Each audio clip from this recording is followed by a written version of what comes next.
সমস্যা হয়েছে যে পাকছে। ও এটা সমস্যা হয়েছে পাকছে যে জি, জি। ওর এখানে এক্সট্রা আঙুল না একটা জি জি ধন্যবাদ। দোনো হাতে দেখি ওই হাতটা দেখি বাবা দেখি দেখি বাবা দেখি দেখি ও এখানে ছোট্ট করে একটা আছে না দুইটা আছে দেখি এই ও ঠিক তো বাম হাতেও তার একটা আছে না আচ্ছা তাহলে এটা জন্মগত তার জি এখন কেন আসছেন যে আপনার এটা সমস্যা হয়েছে যে পাকছে।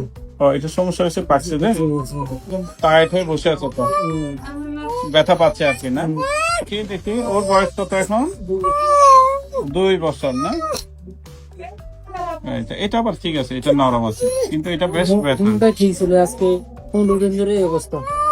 হাত করতে দেন ঠিক আছে তাহলে এটা একটু ঠিক করে দেওয়া লাগবে না এটা এখন আসছেন কোথায় আপনারা কোথায় আসছেন খাইতে মেডিকেল